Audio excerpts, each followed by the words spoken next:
Hello dear student, आज के lecture में हम बात करेंगे रिस्पिरेशन में जो गैसियस एक्सचेंज होता है उसके बारे में। हमें पता है जितने भी ऑर्गेनिज्म हैं सारे रिस्पायर करते हैं। उस रिस्पिरेशन की प्रोसेस में वो एयर को ब्रीथ करते हैं। उस एयर में मिक्सचर ऑफ गैसेज होती हैं।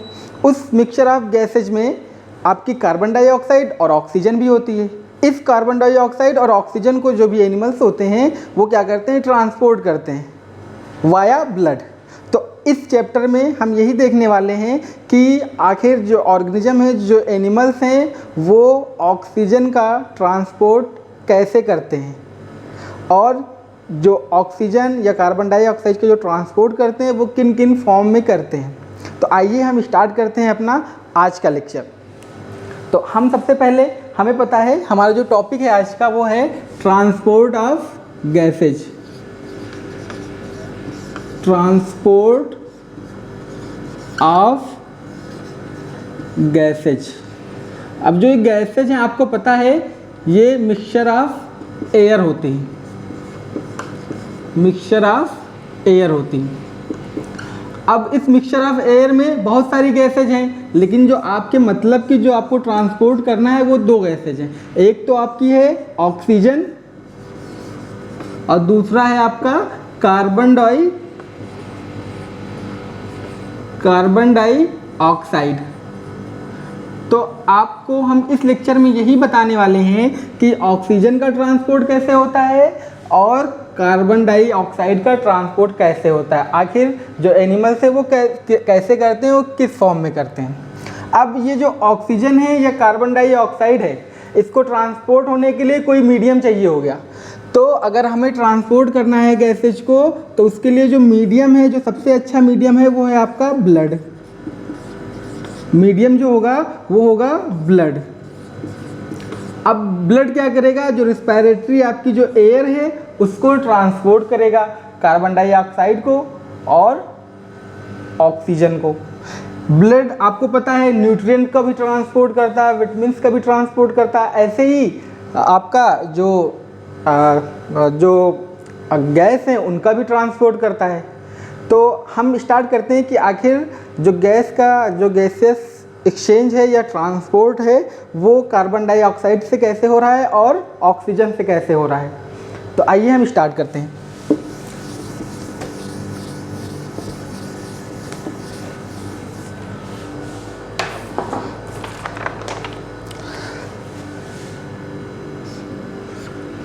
ट्रांसपोर्ट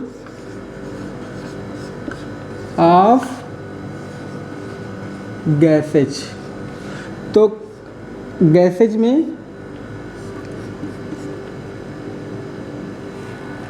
दो तरीके से हम करेंगे, ऑक्सीजन का ट्रांसपोर्ट, ऑक्सीजन ट्रांसपोर्ट एंड दूसरा होगा आपका कार्बन डाइऑक्साइड का ट्रांसपोर्ट।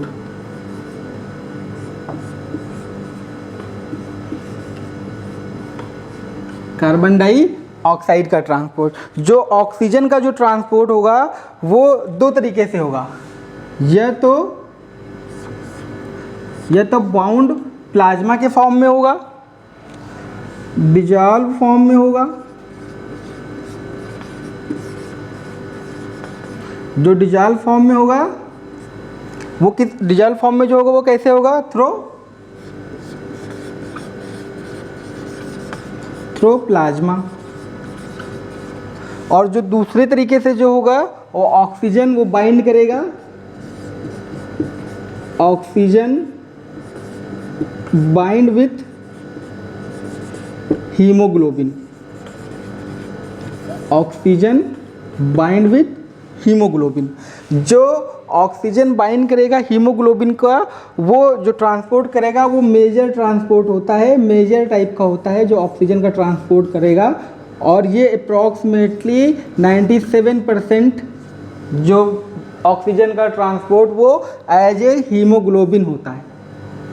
वहीं जो बचा हुआ 3% जो ट्रांसपोर्ट है आपके ऑक्सीजन का, वो कौन करेगा, डिजॉल्व जो प्लाज्मा होगा आपकी बॉडी में उसके थ्रू होगा। तो ये हो गया आपका ऑक्सीजन का ट्रांसपोर्ट। हम दूसरा देखेंगे कि आखिर कार्बन डाइऑक्साइड का ट्रांसपोर्ट कैसे करेगा हमारी बॉडी। तो जो कार्बन डाइऑक्साइड का जो ट्रांसपोर्ट होगा वो भी सेम इसी प्रकार से होगा, वो भी सेम इसी प्रकार से होगा। एक तो होगा डिजॉल्व फॉर्म में,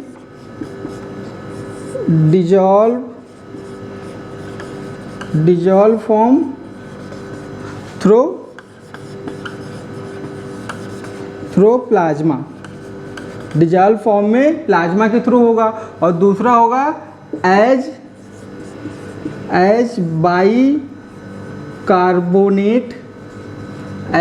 बाइकार्बोनेट आयन। तो आपने देखा कि दो तरीके से आपके गैसेज का जो है वो ट्रांसपोर्ट हो सकता है, या तो वो डिजॉल्व फॉर्म में होगा या किसी कैरियर मॉलिक्यूल के थ्रू बाइंड करके उसका ट्रांसपोर्ट कर दिया जाएगा। जैसे ऑक्सीजन में डिजॉल्व फॉर्म में था या हीमोग्लोबिन के साथ कंबाइन कर रहा था, उसके थ्रू ट्रांसपोर्ट कर दे रहा था हीमोग्लोबिन के थ्रू। और कार्बन डाइऑक्साइड आपने देखा कि या तो डिजॉल्व फॉर्म होगी या बाइकार्बोनेट फॉर्म में जो है ट्रांसपोर्ट कर दिया जाएगा। तो आइए हम अब एक एक करके इन्हीं के बारे में पढ़ लेते हैं।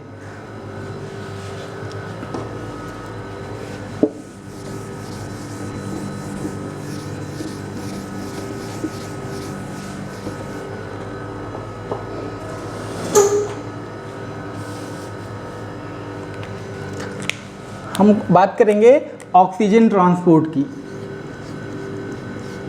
ऑक्सीजन ट्रांसपोर्ट की तो जो सबसे बड़ा जो फॉर्म है ट्रांसपोर्ट होने का, तो वो है as a via haemoglobin, via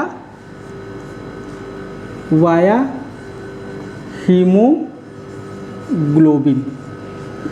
ठीक है, तो अब हम बात करेंगे कि हीमोग्लोबिन आखिर क्या है और ये कैसे ब्लड को जो है ब्लड के थ्रू कैसे ये ऑक्सीजन को कैरी करेगा और ये किन किन फैक्टर्स से जो है अफेक्टेड होगा। इन सारी बातों के बारे में हम बात करेंगे एक एक करके। ठीक है, तो हम पहले हीमोग्लोबिन के बारे में एक चीज़ देख लेते हैं कि जो हीमोग्लोबिन आपका है, जो आपका हीमोग्लोबिन है वो दो चीज़ों से मिलके बना है। एक तो आपका है इसमें हीम और दूसरा है ग्लोबिन। ठीक है, एक तो है आपका हीम और दूसरा है इसमें ग्लोबिन। जो आपका हीम है ये होता है आपका आयरन कंटेनिंग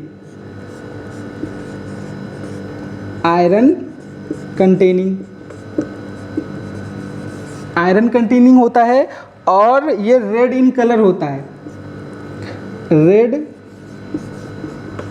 इन कलर में ये रेड होगा। इसके अलावा इसमें पोरफायरिन रिंग पाई जाती है, पोरफायरिन रिंग पाई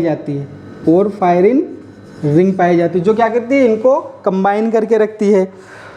और प्लस Fe2+ के साथ, मतलब जो आयरन है उसके साथ ये कंबाइन होता है।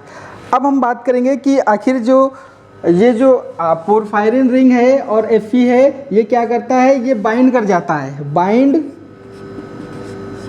बाइंड विथ ऑक्सीजन से क्या करेगा, ये बाइंड कर जाएगा।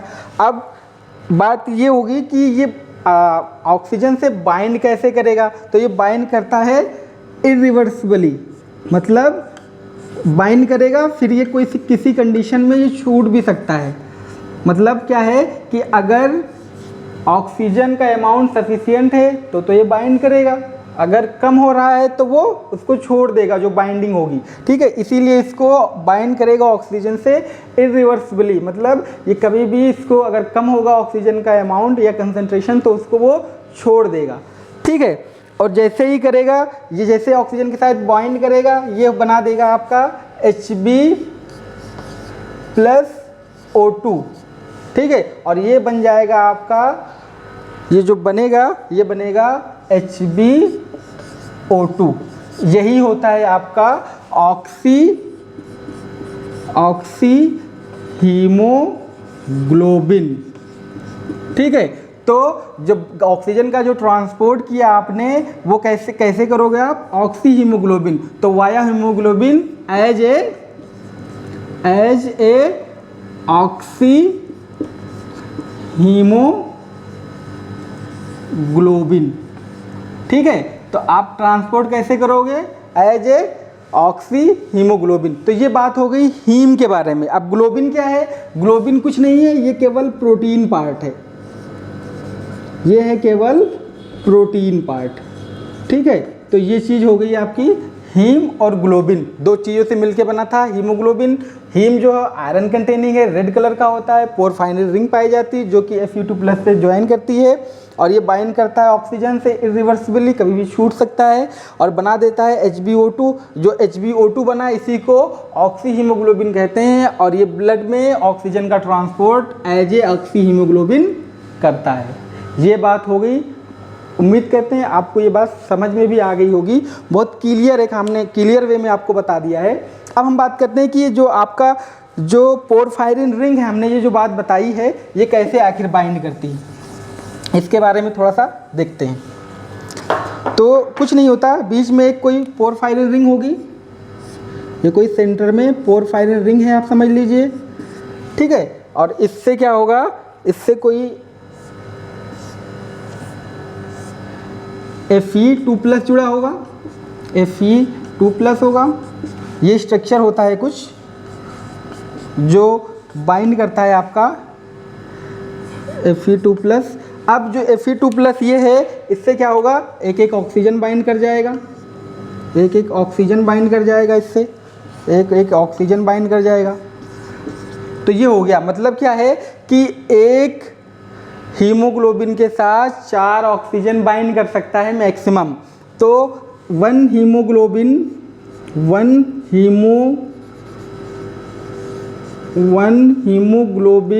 Equal to 4 oxygen molecule.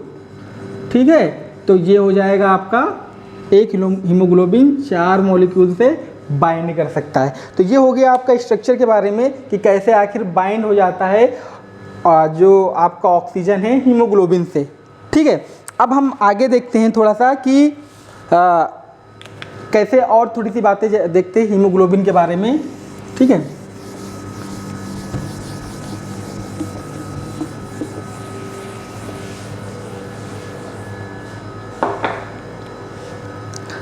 हम अब वही चीज़ देखते हैं कि एक हीमोग्लोबिन है,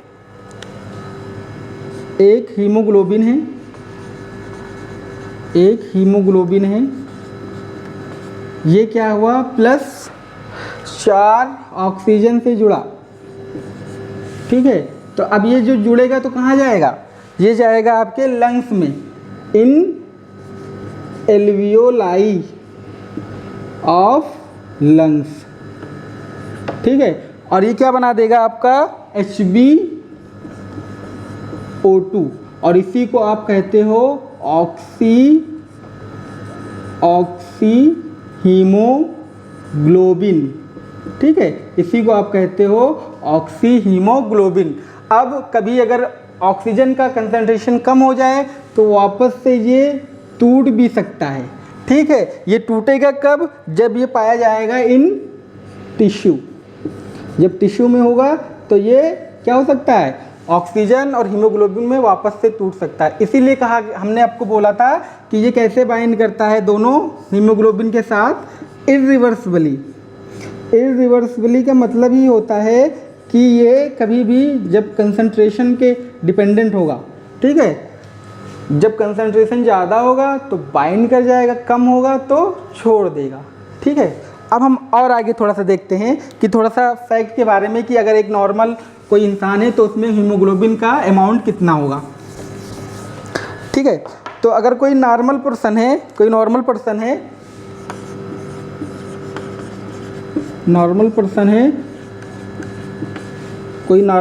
है तो उसमें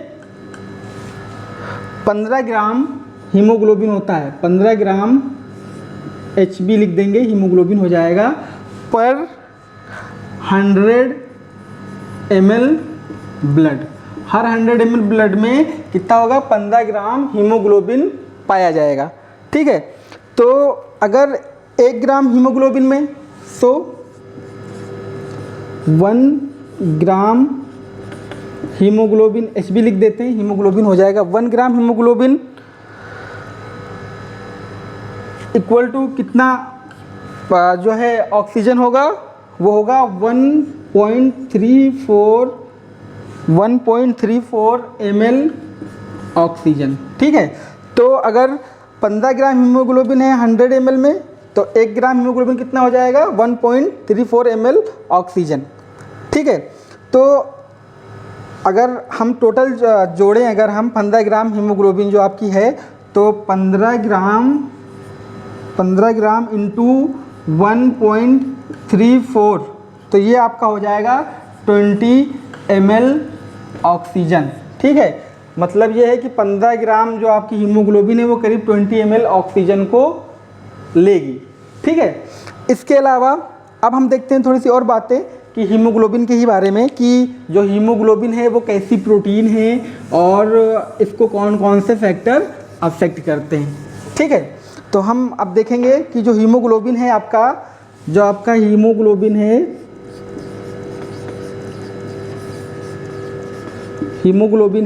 ये एक ओलिगोमेरिक प्रोटीन है। ठीक है, ये एक ओलिगोमेरिक प्रोटीन है। ये आपका क्वेश्चन है, ये नीट में पूछा गया है कि कैसी प्रोटीन है ये, एक ओलिगोमेरिक प्रोटीन है। ठीक है, और इसके अलावा ये इसको एक और नाम देते हैं एल्लोस्टेरिक प्रोटीन है, एल्लोस्टेरिक प्रोटीन है। ये क्वेश्चन पूछा गया है आपके नीट में कि एल्लोस्टेरिक प्रोटीन क्या होती है। ठीक है, तो ये हीमोग्लोबिन के बारे में होता है। अगर हम एडल्ट की बात करें, तो एडल्ट में जो हीमोग्लोबिन होता है उसकी 2 चेन होती हैं, 2 अल्फ़ा की चेन होंगी, 2 बीटा की चेन होंगी। तो जो 2 अल्फ़ा की चेन होंगी, 2 अल्फ़ा और 2 बीटा, 2 चेन होंगी, 2 अल्फ़ा और 2 बीटा। जो अल्फ़ा होगा उसके 2 होंगे, मतलब अल्फ़ा 1 और अल्फ़ा 2, और बीटा 1 और बीटा 2। ये एडल्ट हीमोग्लोबिन होगा, तो इसको हम बोलते हैं HbA। ठीक है, हीमोग्लोबिन अगर एडल्ट की बात करेंगे तो इसको हम नाम देते हैं HbA। अगर फीटस का है, कोई यंग वन है, तो उसको हम बोलते हैं हीमोग्लोबिन F। ठीक है, HbF। इसमें क्या होता है, 2 अल्फ़ा चेन होती हैं, 2 अल्फ़ा होती हैं और 2 जो है गामा चेन होती हैं। ठीक है, तो ये वेरिएंट होता है जो है हीमोग्लोबिन का, जो आपके यंग वंस होते हैं उनमें। ठीक है, तो ये हो गई बात कि हीमोग्लोबिन का स्ट्रक्चर कैसा दिखता है। अब हम बात करेंगे थोड़ा सा कि जो अल्फ़ा है, बीटा है, ये कैसे ज्वाइन होते हैं। अल्फ़ा जो चेन है या बीटा चेन है, कैसे आखिर ज्वाइन कर जाते हैं। तो आइए हम देख लेते हैं थोड़ा सा और। जो हमने बोला कि जो हीमोग्लोबिन है और A, मतलब जो एडल्ट की हीमोग्लोबिन है उसमें क्या होगा, जो एडल्ट की हीमोग्लोबिन है उसमें क्या होगा कि 2 अल्फ़ा चेन होंगी और 2 बीटा होंगी, और उसमें हमने बताया कि अल्फ़ा 1 होता है, बीटा 1 होता है। ठीक है, और बीटा 2 होता है, अल्फ़ा 2 होता है। ये सब क्या होते हैं, आपस में बाइंड रहते हैं। ठीक है, और ये क्या बना लेते हैं, टेट्रामर बना लेते हैं, टेट्रामर बना लेते हैं। मतलब 4 सब यूनिट, 2 अल्फ़ा की 2 बीटा की आपस में जुड़ जाती हैं। जो अल्फ़ा होता है उसमें 141 अमाइनो एसिड होते हैं, 141 ए लिख देते हैं, आप अमाइनो एसिड समझ लीजिएगा। और बीटा में 146 अमाइनो एसिड होते हैं। तो ये होता है इनका कंपोजिशन, होता है कि इनमें कितने अमाइनो एसिड के जुड़े होते हैं। ठीक है, तो ये अल्फ़ा के 141 अमाइनो एसिड होता है और बीटा में 146 अमाइनो एसिड होता है। ठीक है, अब आपको पता है कि आखिर कैसे जो है हीमोग्लोबिन कैसे जो है ऑक्सीजन से बाइंड कर जाता है, कैसे बाइंड करता है। तो आप देखिए, ये कोई हीमोग्लोबिन है आपका, ये आपस में सब ज्वाइन है। ठीक है, मान लीजिए ऑक्सीजन आया, आपको पता है एक हीमोग्लोबिन से 4 ऑक्सीजन जुड़ेंगे। ये आपके 4 ऑक्सीजन आए, ये 4 ऑक्सीजन आए। अब ये क्या करेंगे, ये सब बाइंड कर जाएंगे, ठीक है। अल्फ़ा से एक बाइंड करेगा, एक ऑक्सीजन आपका अल्फ़ा से बाइंड करेगा, यहाँ पे बीटा से एक बाइंड करेगा, ठीक है। और यहाँ पे एक जो है अल्फ़ा 1 से बाइंड करेगा, बीटा 1 से बाइंड करेगा, ठीक है। और फिर यहाँ पे बीटा 2 से एक बाइंड कर जाएगा, एक ऑक्सीजन। और एक जो है जो बाइंड कर जाएगा वो होगा अल्फ़ा 2 से, ठीक है। ये ऑक्सीजन इससे बाइंड कर जाएगा। बीच में आपका क्या हो जाएगा, बीच में आपका हो जाएगा सेंट्रल जो पोरफायरिन रिंग है वो हो जाएगी आपकी, ठीक है। तो ये देखिए जो है पोरफायरिन रिंग है, ठीक है। तो कैसे आखिर बाइंड हो जाता। अब कभी कभी ये भी हो सकता है कि ऑक्सीजन है तब तो ये बाइंड किया हुआ है, जब ऑक्सीजन है तब बाइंड किया होगा, ऑक्सीजन नहीं हो तो क्या होगा, ये अनबाइंड कर जाएगा। तो दोनों हो सकते हैं। जो बाइंड करेगा तो इसको आप बोलोगे लोडिंग, ठीक है। और जब ये बाहर निकलेगा, जब ऑक्सीजन बाहर निकल जाएंगे चारों, तो इसको आप बोलोगे अनलोडिंग, ठीक है।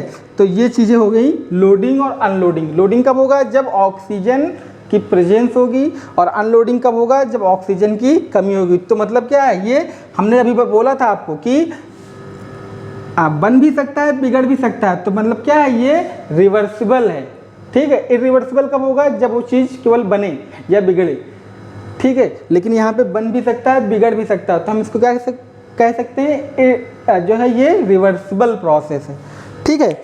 अब हम आगे थोड़ा सा और बढ़ते हैं और ये देखते हैं कि जो अगर जो आपका हीमोग्लोबिन है, अगर हम उसका ग्राफ बनाएं तो वो ग्राफ कैसा दिखता है। और इसके अलावा जो हीमोग्लोबिन है वो उसका कर्व कैसे बनता है। तो इसी को हम एक नाम दे देते हैं हीमोग्लोबिन ऑक्सीजन डिसोसिएशन कर्व। कब डिसोसिएशन होगा, कब एसोसिएशन होगा आपके कर्व का, या हीमोग्लोबिन का, या ऑक्सीजन का, या कार्बन डाइऑक्साइड का, या टेम्परेचर कब वेरी करेगा, या H+ आयन कब करेगा, या जो 2BPG 2,3 बिस फॉस्फोग्लिसरेट जो है वो कब जो है इसको डिसोसिएट करेगा या एसोसिएट करेगा। इनके बारे में हम देखेंगे ऑक्सीजन डिसोसिएशन कर्व से। तो आइए हम देख लेते हैं कि आखिर कैसे होता। पहले हम नॉर्मल देखेंगे, फिर हर एक मॉलिक्यूल जो इसको अफेक्ट करते होंगे उनके बारे में भी देख लेंगे, ठीक है।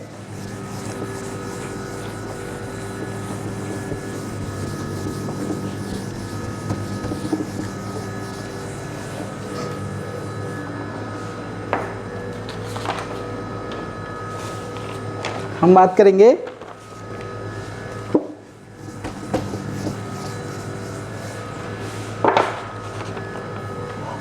ऑक्सीजन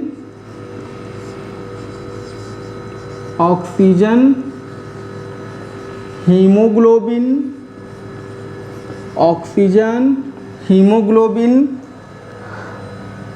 डिसोसिएशन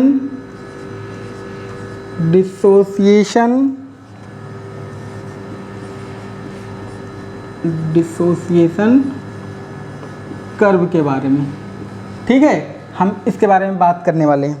तो ये जो ऑक्सीजन जो डिसोसिएशन कर्व है ये आखिर होता क्या है, ठीक है।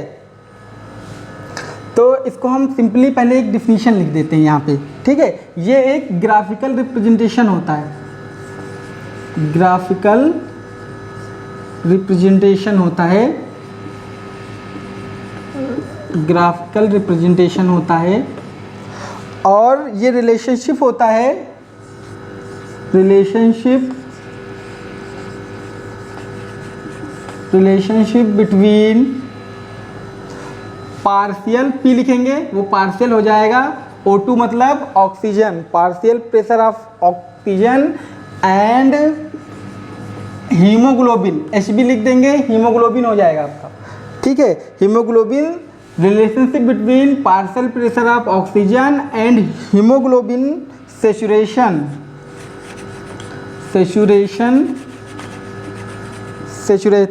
विथ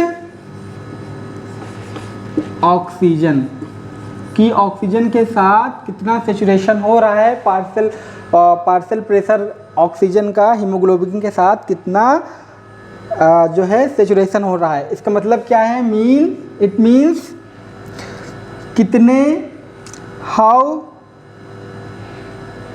मतलब इसका मतलब ये हो जाएगा कि कितने पार्शियल प्रेशर पे कितने परसेंट O2 का ऑक्सीजन से बाइंड कर जाएगा। ठीक है, तो कितने परसेंट जो है पार्शियल प्रेशर पे कितना O2 कितना हीमोग्लोबिन से बाइंड कर जाएगा, इसको हम इस ऑक्सीजन हीमोग्लोबिन डिसोसिएशन कर्व के थ्रू समझने वाले हैं। ठीक है, हम एक ग्राफ बना लेते हैं। अब आपका जो ग्राफ है वो बना लेते हैं।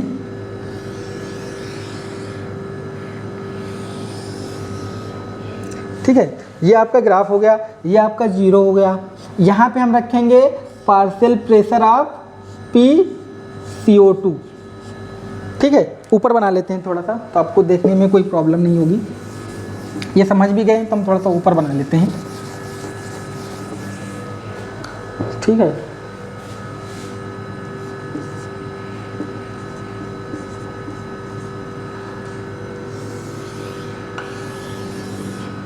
ठीक है, यहाँ पे हम रखेंगे partial pressure of O2 oxygen, और यहाँ पे जो होगा इस एक्सिस पे वो होगा परसेंट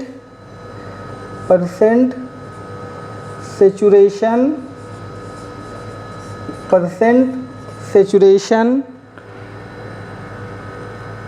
ऑफ हीमोग्लोबिन। ठीक है, HB लिख देंगे तो ये हो जाएगा आपका हीमोग्लोबिन कितने परसेंट सेचुरेशन होगा। हम यहाँ पे वैल्यू भी लिख देते हैं कुछ 0, 20, 40, 60, 80, 100। ठीक है, यहाँ भी लिख देते हैं 20, 40, 60, 80, 100। ठीक है, अगर हम ग्राफ देखते हैं जब हीमोग्लोबिन का, तो हमका जो नॉर्मल ग्राफ कुछ दिखता है वो कुछ ऐसे दिखता है, सिग्मोइडल। ठीक है, ये ग्राफ दिखेगा सिग्मोइडल। ठीक है, सिग्मोइडल, या इसी को देख रहे हो कुछ एस शेप का दिख रहा है, तो एस शेप का। ठीक है, और ये कब दिखेगा, जब ये P50 वैल्यू होगी। ठीक है, ये P50 पे कुछ ये ऐसे दिखेगा। ठीक है, ये कि जो है ये यही होती है आपकी P50 वैल्यू। ठीक है, अभी हम आपको नीचे बताएंगे कि P50 क्या है, कि जो ऑक्सीजन 50% पे वो वैल्यू होती है जो 50% ऑक्सीजन पे कितने जो हीमोग्लोबिन है वो सेचुरेट हो रहे हैं। ठीक है, ये नॉर्मल हो गया।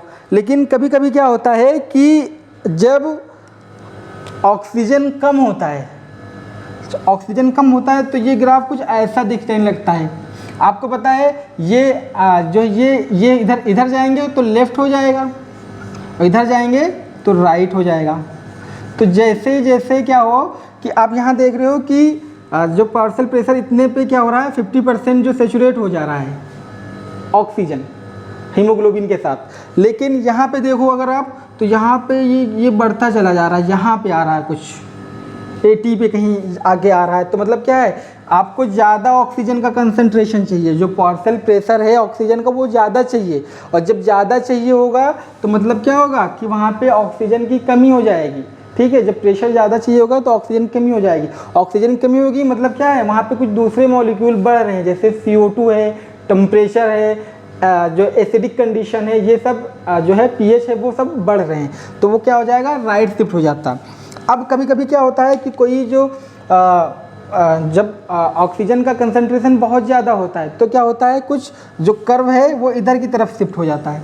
ठीक है, ये ऐसे शिफ्ट हो गया तो लिफ्ट हो गया, मतलब यहाँ पे 50% यहीं आ जा रहा है, मतलब इतने पार्शियल प्रेशर पे ही 50% जो सेचुरेशन है हीमोग्लोबिन का वो करे दे रहा है। तो मतलब जब यहाँ पे कब होगा, जब ऑक्सीजन जब बहुत हाई अमाउंट में है। ठीक है, कम प्रेशर पे ही ऑक्सीजन काम कर दे रही, कम प्रेशर पे कर दे रही, मतलब क्या है कि वहाँ पे ऑक्सीजन का अमाउंट बहुत ज़्यादा है। ठीक है, हीमोग्लोबिन का जो सेचुरेशन है 50% P50 वैल्यू का, वो बहुत जल्दी से हो जा रहा है, आसानी से हो जा रहा है। ठीक है, तो ये क्या हो जाएगा, लेफ्ट कब होगा, जब ऑक्सीजन क्या होगा, ऑक्सीजन आपका हाई होगा। ठीक है, और यहाँ पे राइट कब होगा, जब कार्बन डाइऑक्साइड हाई होगा।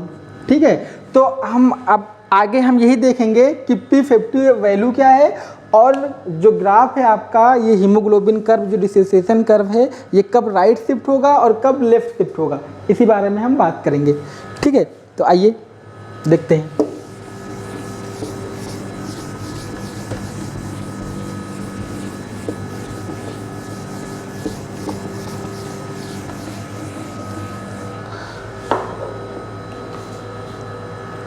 अभी हमने एक बात करी है P50 वैल्यू की। ठीक है, तो आप P50 वैल्यू पहले देख लीजिए क्या है P50 वैल्यू। ठीक है, P50 वैल्यू। ठीक है, P50 वैल्यू क्या है कि वैल्यू ऑफ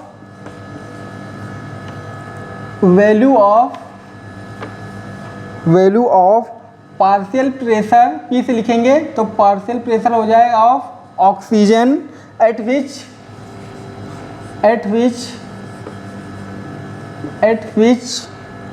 50% हीमोग्लोबिन, HB से हीमोग्लोबिन हो जाएगा, हीमोग्लोबिन गेट्स सैचुरेटेड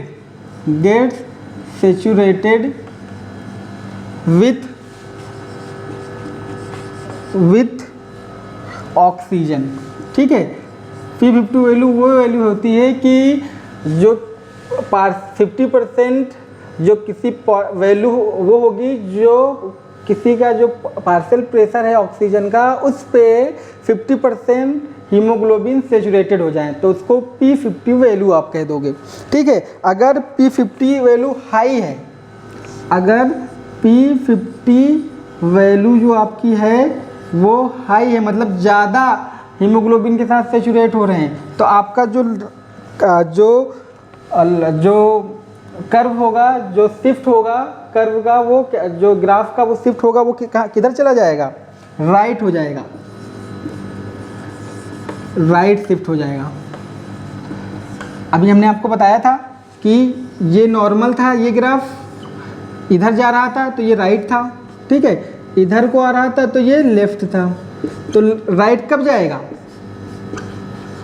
ये पार्शियल प्रेशर ऑफ ऑक्सीजन है, राइट कब जाएगा बताइए, मतलब यहाँ पे ज़्यादा प्रेशर चाहिए है तो तब होगा राइट। राइट शिफ्ट का मतलब क्या है कि एफिनिटी क्या हो जाएगी, यहाँ पे लो हो जाएगी, affinity with oxygen is low.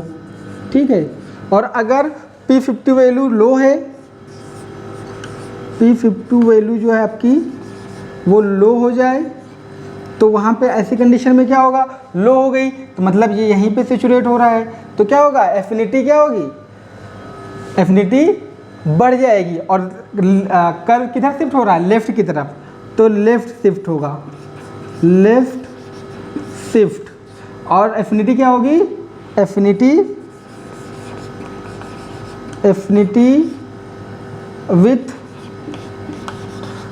Oxygen is high, तो जो एफिनिटी होगी वो हाई हो जाएगी।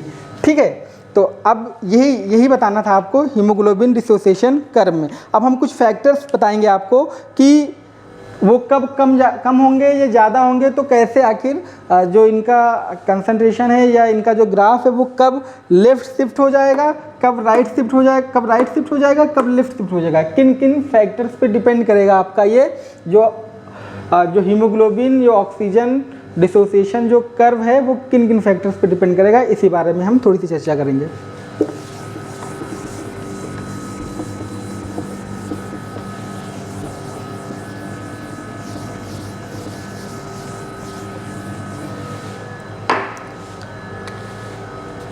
हम बात कर रहे हैं फैक्टर्स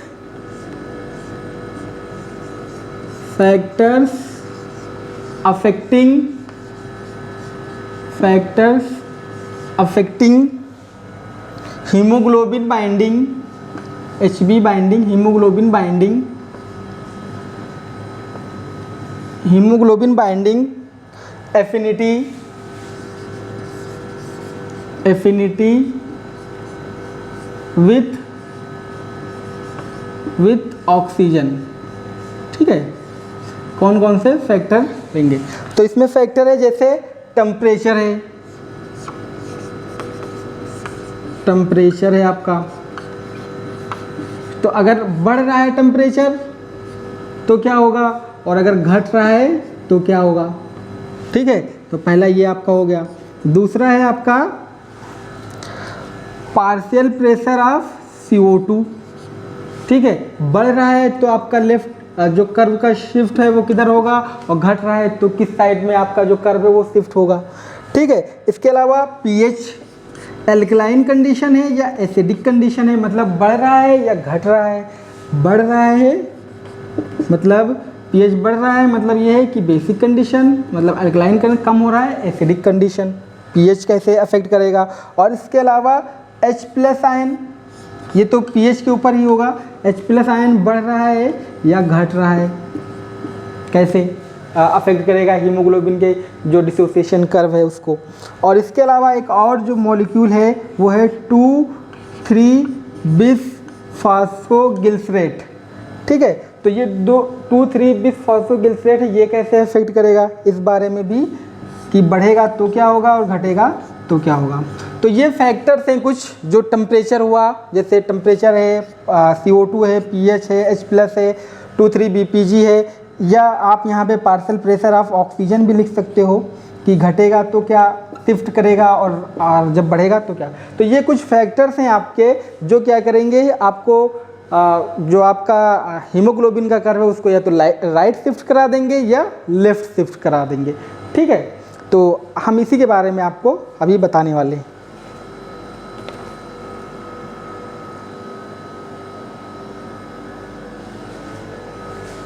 इसी के बारे में बताने वाले हैं। तो आइए हम आपको ग्राफ बना के फिर कब लेफ़्ट होगा कब राइट होगा इसी के बारे में बता देंगे।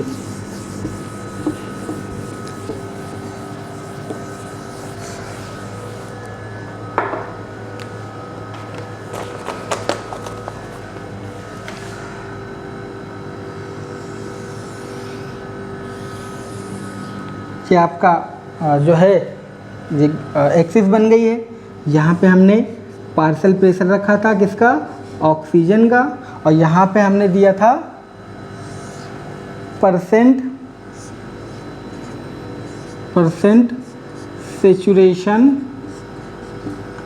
सेचुरेशन ऑफ HB मतलब हीमोग्लोबिन। ये हमने जो बीच में बनाया था उसको हमने एक नॉर्मल ग्राफ था कि ये सिग्मोइडल एस शेप होता है। ठीक है, ये नॉर्मल ग्राफ हो गया आपका, ये आपका नॉर्मल ग्राफ हो गया। अब कौन सा फैक्टर जो है अभी हमने एक लिस्ट बनाई थी जो ये temperature, carbon dioxide, pH, H+, 2,3-बिसफॉस्फोगिल्सरेट, ये कब लेफ्ट शिफ्ट कराएंगे या राइट। ठीक है, तो अगर आपके जो बॉडी में अगर कार्बन डाइऑक्साइड का जो प्रेशर है वो बढ़ रहा हो, ठीक है, बढ़ रहा हो, टेम्परेचर जो है वो आपकी बॉडी में कम हो रहा हो, ठीक है, टेम्परेचर कम हो रहा हो, pH जो है वो बढ़ रहा हो, और pH बढ़ेगा तो आपका H+ कम हो जाएगा, और 2,3-बिसफॉस्फोगिल्सरेट का जो अमाउंट है वो घट रहा हो। ठीक है, अगर इतनी चीज़ें हैं कि कार्बन डाइऑक्साइड बढ़ रहा हो, टेम्परेचर कम हो रहा हो, pH ज़्यादा हो रहा हो, H+ कम हो रहा है, और 2,3-बिसफॉस्फोगिल्सरेट कम हो रहा है, तो इन कंडीशन में जो आपका जो शिफ्ट होगा जो कर्व का वो हो जाएगा, ये किधर की साइड होगा, लेफ्ट शिफ्ट। ठीक है, किधर होगा, लेफ्ट शिफ्ट।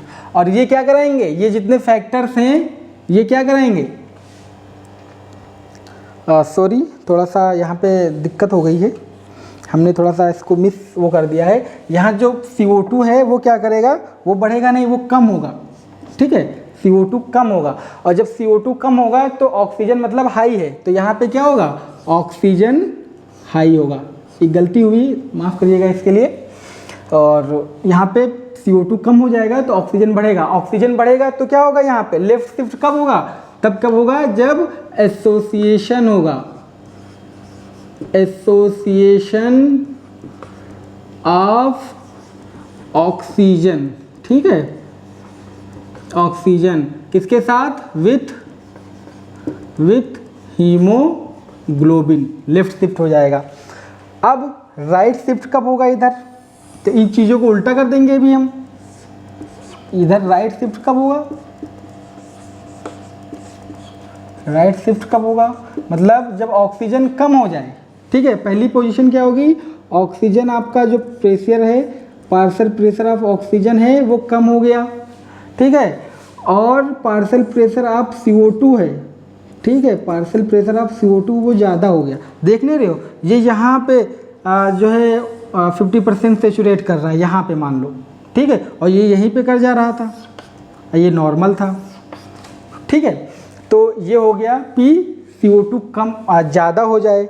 इसके अलावा टेम्परेचर बढ़ने लगे, टेम्परेचर बढ़ने लगे तो आपका जो कर्व है वो राइट शिफ्ट हो जाएगा। इसके अलावा BPG जो है 2,3 बिस फास्फोगिल्सरेट ये बढ़ने लगे।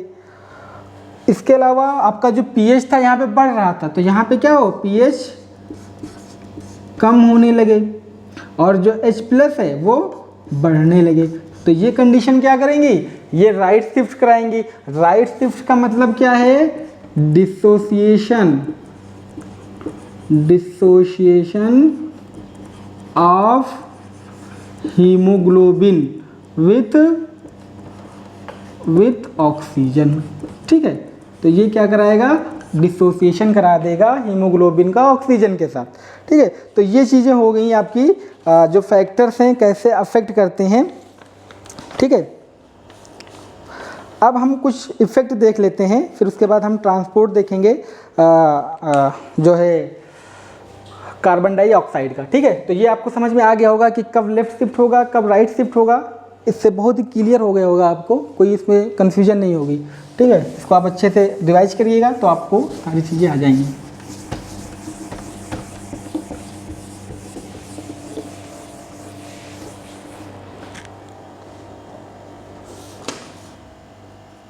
अब एक इफ़ेक्ट पढ़ते हैं हम लोग, बोहर, बहुत जो है बोहर्स इफ़ेक्ट, ठीक है, और दूसरा पढ़ते हैं हेल्डन इफ़ेक्ट। तो पहले बोहर इफ़ेक्ट कहते हैं कि जो इफ़ेक्ट क्या होगा, इफ़ेक्ट ऑफ होता क्या है, effect of carbon dioxide on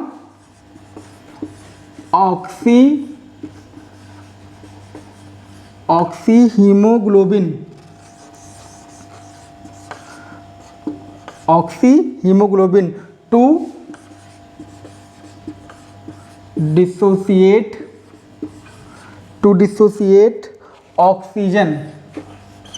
oxygen in blood capillaries, ठीक है। अब इसको समझिए, देखिए ये बोल रहे हैं कि जो कार्बन डाइऑक्साइड का जो इफ़ेक्ट है वो ऑक्सी हीमोग्लोबिन पे कि ताकि वो ऑक्सीजन को डिसोसिएट कर पाए। तो आपको पता है कि जब CO2 बढ़ जाएगा तो वहाँ पे क्या होगा, ऑक्सीजन डिसोसिएट हो रहा था, ठीक है। तो जैसे जैसे इसको हम सिंपल फॉर्म में कहेंगे कि जैसे CO2 इंक्रीज करेगी तो ऑक्सीजन क्या होगा, ऑक्सीजन का डिसोसिएशन, ठीक है, ऑक्सीजन का डिसोसिएशन, और इसी को क्या कहा गया, बोहर्स इफेक्ट। मतलब CO2 बढ़ने पे ऑक्सीजन का जो डिसोसिएशन है ऑक्सी हीमोग्लोबिन से या हीमोग्लोबिन से, इसी को बोहर्स इफेक्ट कहा गया, ठीक है। दूसरे थे एक हेल्डेंस, दूसरा इफेक्ट है हेल्डेन, ठीक है। बस इतना याद रखिए कि जब CO2 बढ़ता है तो ऑक्सीजन को डिसोसिएट कर देता है, इसी को बोहर्स इफेक्ट कहते हैं, आप नहीं भूलोगे कभी। फिर है हेल्डेंस इफेक्ट, इसमें इन्होंने क्या कहा था, effect of oxygen, effect of oxygen to dissociate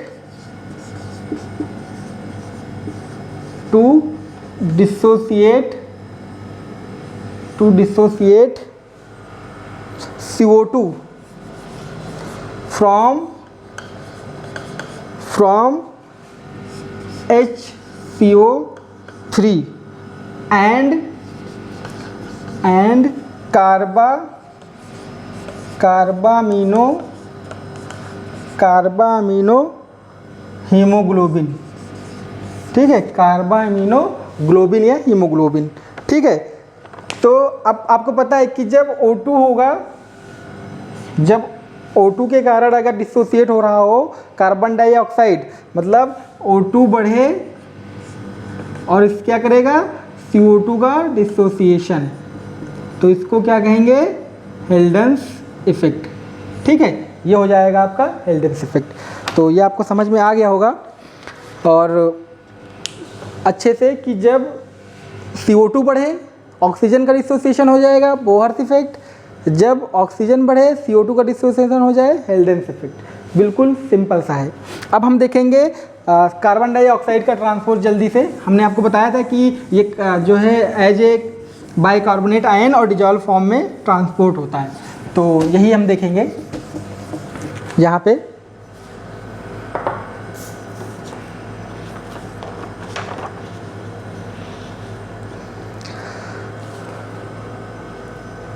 transport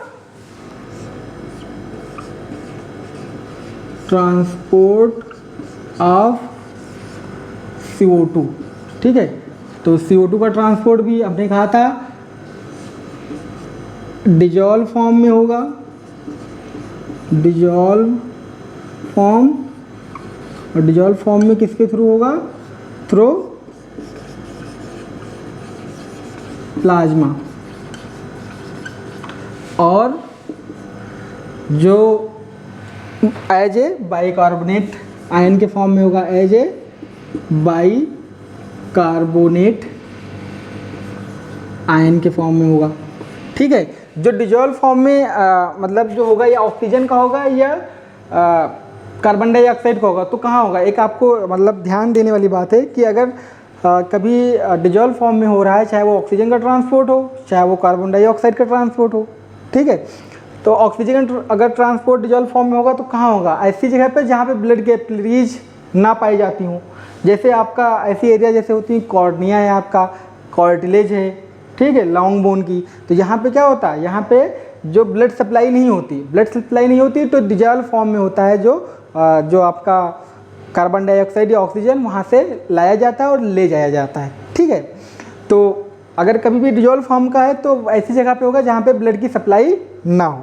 ठीक है, और बाइकार्बोनेट आयन के फॉर्म में ये तो कार्बामिनो हीमोग्लोबिन के फॉर्म में होता है, इसके बारे में हम डिस्कस करेंगे। ठीक है, तो आपको पता है, अगर हम थोड़ी सी जनरल में बात में देखें कि जो ऑक्सीजन होता है, ऑक्सीजन है वो बॉडी की सेल्स में, आपके बॉडी की सेल्स में वो क्या करेंगी, ऑक्सीडेशन करेंगी, ऑक्सीडेशन ऑफ फूड करेंगी। ठीक है, फूड का मतलब यहाँ पे ग्लूकोज से। ठीक है, ऑक्सीडेशन करेंगी ग्लूकोज का, तो क्या होगा वहाँ पे CO2 प्लस वाटर, और क्या होगा कुछ फॉर्म में एनर्जी भी मिलेगी हमको जब ऑक्सीडेशन करेंगे हम ग्लूकोज का। तो ये जो CO2 है ये क्या होगा, ये डिफ्यूज हो जाती है, डिफ्यूज आउट ऑफ सेल के बाहर ये क्या होगी, डिफ्यूज हो जाएगी। ठीक है, वाया कैपिलरी मतलब इनटू कैपिलरी, और ये जो डिफ्यूज होगी तो ये ट्रांसपोर्ट होगी, इट ट्रांसपोर्टेड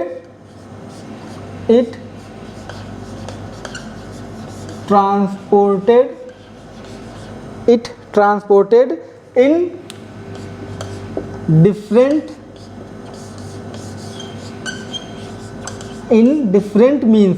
ठीक है, अलग अलग तरीके से ये जो CO2 प्रोड्यूस हुई है, ये कैपिलरीज में जो डिफ्यूज हुई है वो अलग अलग तरीके से ट्रांसपोर्ट की जा सकती है, ठीक है, चाहे वो डिजॉल्व प्लाज्मा के फॉर्म में होगी या बाइकार्बोनेट आयन के फॉर्म में होगी। ये आपका थोड़ा सा सिंप्लीफिकेशन हो जाएगा जिससे आपको समझ में आ जाएगा कि कैसे आखिर CO2 प्रोड्यूस हो जाता है हमारी बॉडी में, ठीक है। अब इसका ट्रांसपोर्ट हम करा देते हैं, आइए तुरंत इसका ट्रांसपोर्ट करा देते हैं, ठीक है।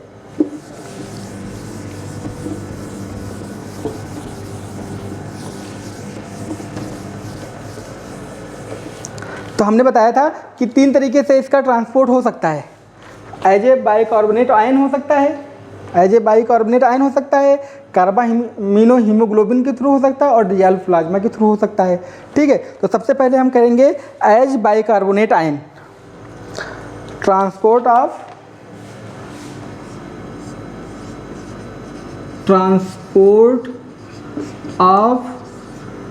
CO2 एज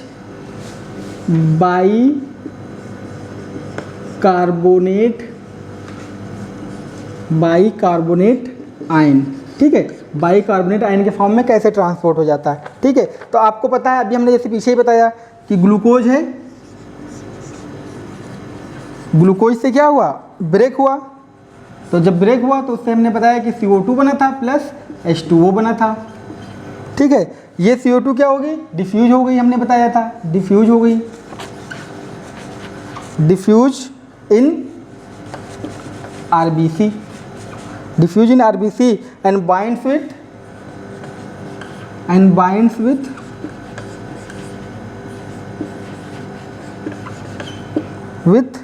वाटर, ठीक है। तो देखो वाटर के साथ बाइंड कर गई। अब जैसे ही बाइंड करेगी आपके RBC में एक एंजाइम पाया जाता है, ठीक है, उसका नाम है कार्बोनिक एनहाइड्रेज, ठीक है, कार्बोनिक एनहाइड्रेज। ये कहाँ पाया जाएगा, इन RBC, प्लाज्मा में कभी नहीं पाया जाएगा, ये RBC में पाया जाएगा, ठीक है। अब ये क्या करेगा, जो कार्बोनिक एनहाइड्रेज है ये क्या करेगा, ये बना देगा आपके H2CO3 और ये एक अनस्टेबल कंपाउंड होता है। तो अनस्टेबल का मतलब है इसको इसी फॉर्म में नहीं रख सकते, फिर ये दोबारा चेंज हो जाएगा, दोबारा से ये चेंज हो जाएगा, कार्बोनिक एनहाइड्रेज में ही Ca लिख देते हैं तो कार्बोनिक एनहाइड्रेज आपका हो जाएगा, ये चेंज हो जाएगा H+ एंड HCO3- में, मतलब H+ और बाइकार्बोनेट आयन में। अब ये बाइकार्बोनेट जो बना है इसी का ट्रांसपोर्ट कर, इसी के थ्रू CO2 का क्या होगा, ट्रांसपोर्ट हो गया, देखो, ठीक है। तो अब ये कैसे होता है हम इसको देख लेते हैं। जो है ये ट्रांसपोर्टेड कहाँ हो जाएगा, ट्रांसपोर्टेड इन प्लाज्मा, प्लाज्मा में क्या होगा, ट्रांसपोर्ट हो जाएगा। और प्लाज्मा में ट्रांसपोर्ट हो जाएगा तो उसके बाद कहाँ ले जाएंगे, कैरी टू लंग्स, हमारे लंग्स तक चला जाएगा और वहाँ से दोबारा ये आउट हो जाएगा, ठीक है। तो ऐसे ये इसका सिर्फ ये बाइकार्बोनेट आयन के फॉर्म में ये ट्रांसपोर्ट हो जाता है, ठीक है। तो हम आपको बताते हैं, इसको थोड़ा सा डायग्राम से भी इसको समझा देते हैं तो आपको और अच्छे से समझ में आ जाएगा, ठीक है।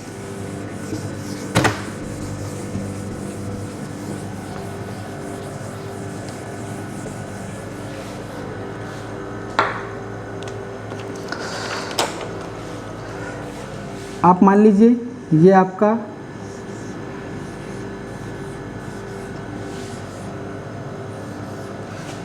है टिश्यू, ये आपका टिश्यू है, ठीक है। टिश्यू में ये आपका प्लाज्मा है, ये आपका प्लाज्मा है, ठीक है। और फिर यहाँ पे वही टिश्यू है और फिर प्लाज्मा है, ठीक है।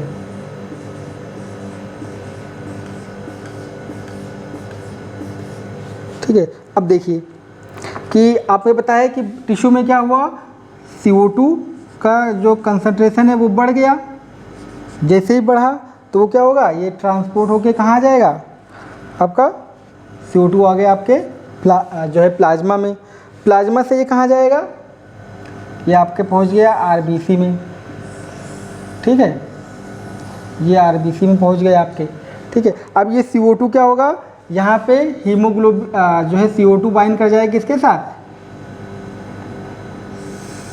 CO2 बाइंड कर जाएगा H2O के साथ। ठीक है, अब ये H2O के साथ जैसे बाइंड करेगा ये क्या बना देगा, कार्बोनिक एनहाइड्रेज की उसमें H2CO3 बना देगा। और फिर ये अनस्टेबल होता है तो इसको क्या बनाएगा, H+ और HCO3 माइनस बना देगा। ठीक है, अब जो HCO3 है ये बाहर आएगा। ठीक है, HCO3 जो है ये आ जाएगा आपके प्लाज्मा में, जो आपका RBC है उससे प्लाज्मा में आ जाएगा। अब ये यहाँ पे कुछ आयन्स होते हैं, ठीक है, जैसे सोडियम आयन है और पोटेशियम आयन है। ये HCO3 क्या होगा, इन्हीं के साथ कंबाइन हो जाता है। ठीक है, इन्हीं के साथ कंबाइन हो जाता है। दूसरा ये क्या करेगा, इसके अलावा क्या करेगा, जब ये चीज़ जब बाहर आएगा, जब HCO3 बाहर आएगा तो यहाँ से क्लोराइड अंदर चला आएगा। यहाँ पे बहुत सारा क्लोराइड होता है, ये क्लोराइड अंदर चला आएगा। इसी को कहते हैं क्लोराइड शिफ्ट। ठीक है, जब HCO3 बाहर निकलेगा उसी टाइम पे मान लीजिए यहाँ से बाहर निकला, यहाँ से क्लोराइड अंदर आ जाएगा। ठीक है, क्लोराइड अंदर आ जाएगा तो इसी को क्या कहेंगे, क्लोराइड शिफ्ट। ठीक है, कि जब क्लोराइड शिफ्ट क्या है कि जब बाइकार्बोनेट आयन बाहर निकलेगा तो क्लोराइड अंदर आ जाएगा, तो इसी क्लोराइड के अंदर आने की प्रोसेस को क्लोराइड शिफ्ट करते हैं। ठीक है, तो ये चीज़ हो गई आपकी आरबीसी में कि कैसे आखिर बाइकार्बोनेट के फॉर्म में जो है ट्रांसपोर्ट करता है आपका जो आरबीसी है। ठीक है, तो अब हम आगे थोड़ा सा और देखेंगे कि जो HbCO3 जो है कार्बामिनो हीमोग्लोबिन वो कैसे ट्रांसपोर्ट करता है, उसके बारे में थोड़ा सा देखेंगे कार्बन डाइऑक्साइड का। अब इसको हम और सिंपल फॉर्म में करेंगे। ठीक है, बाई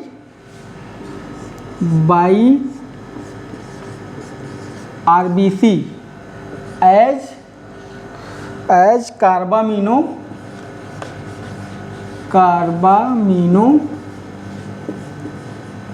हीमोग्लोबिन। ठीक है, कार्बामिनो हीमोग्लोबिन मतलब HbCO2 के फॉर्म में ट्रांसपोर्ट होना है आपके कार्बन डाइऑक्साइड को। आपको पता है CO2 है, क्या करेगा, इंटर्स इन आरबीसी, और वहाँ पे आरबीसी में क्या पाया जाएगा, कंबाइन करेगा, ये कंबाइन विथ हीमोग्लोबिन Hb। ठीक है, कंबाइन करेगा, CO2 क्या करेगा, CO2 कंबाइन करेगा हीमोग्लोबिन के साथ और ये बना क्या लेगा, HbCO2। और ये क्या करेगा, जो CO2 है ये कहाँ करेगा, वहाँ पे जो है हीम के साथ बाइंड कर रहा था, आयरन के साथ, लेकिन यहाँ पे कहाँ बाइंड करेगा, CO2। ध्यान देने वाली बात है, ये बहुत इंपॉर्टेंट है, पूछी गई है आपके एग्जाम में। CO2 bind with amino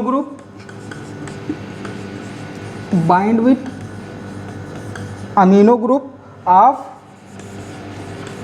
globin protein. वहाँ पे हीम के साथ बाइंड कर रहे थे, यहाँ पे ग्लोबिन के साथ बाइंड कर रहे थे। ठीक है, तो ये डिफरेंस है ऑक्सीजन के ट्रांसपोर्ट में और CO2 के ट्रांसपोर्ट में। ठीक है, यहाँ पे हम लिख देते हैं आपको, हीमोग्लोबिन के साथ अगर प्लस O2 है तो O2 बाइंड करता है, बाइंड विथ हीम। ठीक है, हीम पार्ट, और हीमोग्लोबिन CO2 कहाँ बाइंड करेगा, अमीनो ग्रुप के ग्लोबिन प्रोटीन के पार्ट से। ठीक है, तो ये हो गया। अब हम थोड़ा सा आपको बताएंगे, जो अभी हमने बताया है आपको थोड़ा सा और सिंप्लीफाई कर देंगे, जो टिश्यू में ट्रांसपोर्ट है CO2 का बाइकार्बोनेट आयन के फॉर्म में। ये आपको समझ में आ गया होगा कि जब कार्बामिनो हीमोग्लोबिन के फॉर्म में करना